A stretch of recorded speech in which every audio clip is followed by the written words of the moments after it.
നടപടിയിലേക്ക് എടുക്കുന്നുണ്ടെന്നാണോ? അല്ല, തീർച്ചയായിട്ടും ഇന്നലെ ബഹുമാനപ്പെട്ട ഹൈക്കോടതിയുടെ ഒരു ഇടപെടലാണ് ഇന്ന് ഈ തരത്തിലുള്ള ED ആക്ഷനിലേക്ക് പോയെന്നാണ് ഞാൻ വിശ്വസിക്കുന്നത്.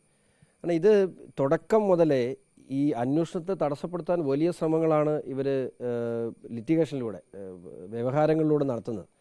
അപ്പം ഈ SFI അന്വേഷണം പൂർത്തീകരിച്ചു. SFIയുടെ കുറ്റപത്രം കോടതി സമർപ്പിച്ചിട്ടുണ്ട്. അതിന് വീണ മൂന്നാം പ്രതിയാണ്. വീണ മൂന്നാം പ്രതി എന്ന് പറഞ്ഞാൽ കമ്പനി ലോ അനുസരിച്ച് നടത്തിയ എൻക്വയറിയിൽ ആ കമ്പനി അനധികൃതമായി ഏതെങ്കിലും തരത്തിലുള്ള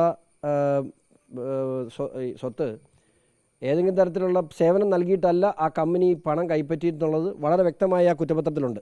അപ്പം ആ കുറ്റപത്രത്തിൽ PML ആക്ട് പ്രകാരം അന്വേഷിക്കേണ്ട കുറ്റകൃത്യം ചെയ്തിട്ടുണ്ട് എന്നുള്ളതാണ് ആ കുറ്റപത്രത്തിൻ്റെ ഭാഗം. അതുകൊണ്ട് തന്നെ അതിൻ്റെ പ്രോസിക്യൂഷൻ നടപടി തടസ്സപ്പെടുത്താൻ വേണ്ടി ഡൽഹി ഹൈക്കോടതിയിൽ അവർ സ്റ്റേ മേടിച്ചിട്ടുണ്ടായിരുന്നു.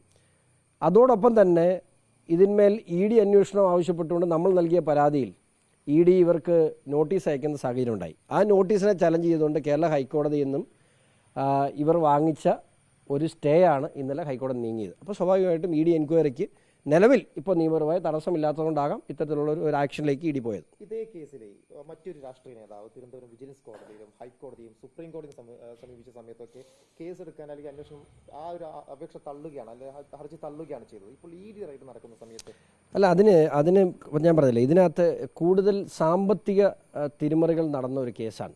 മാത്രമല്ല ഇതിലേക്ക് വിജിലൻസിന് പോകണമെന്നുണ്ടെങ്കിൽ പിണറായി വിജയൻ എൻട്രി ചെയ്യണം. ഇവിടെ പ്രതിസ്ഥാനത്ത് നിൽക്കുന്നത് വീണ വിജയനാണ്. വീണ കുറ്റക്കാരിയാണെന്ന് തെളിഞ്ഞാൽ വീണയുമായിട്ട് അനധികൃതമായ സാമ്പത്തിക ഇടപാട് നടന്നു എന്ന് തെളിയുന്നിടത്ത് മാത്രമേ വിജിലൻസ് ഉൾപ്പെടെയുള്ളവർക്ക് സ്കോപ്പുള്ളൂ. അതുകൊണ്ടാണ് ഞാൻ പറഞ്ഞത് വിജിലൻസ് എൻക്വയറിക്ക് കൊടുത്തിട്ട് കാര്യമില്ല. ഇവിടെ SFI എൻക്വയറിയാണ് നടന്നത്. ആ എൻക്വയറി പൂർത്തീകരിച്ചു. വീണ ആ കേസിൽ മൂന്നാം പ്രതിയാണ്. ഒരുപക്ഷെ കേരളം ചർച്ച ചെയ്യാത്തൊരു വിഷയമാണ്. വീണ ആ കേസിൽ മൂന്നാം പ്രതിയാണ്. വളരെ സിമ്പിളായിട്ട് പറഞ്ഞാൽ യാതൊരു സേവനം നൽകാതെ മുഖ്യമന്ത്രിയുടെ മകൾ ഇത്തരത്തിൽ പണം കൈപ്പറ്റിയിട്ടുണ്ട്. ആർക്ക് വേണ്ടിയാണെന്നുള്ളത് അരിയാഹാരം കഴിക്കുന്ന ആർക്കും മനസ്സിലാവും. അപ്പോൾ സ്വാഭാവികമായിട്ടും അതിൻ്റെ ഭാഗമായി ED എൻക്വയറി വരുമ്പോൾ മുഖ്യമന്ത്രിയും മകളും അറസ്റ്റ് ചെയ്യപ്പെടും എന്ന് തന്നെയാണ് ഞാൻ വിശ്വസിക്കുന്നത്.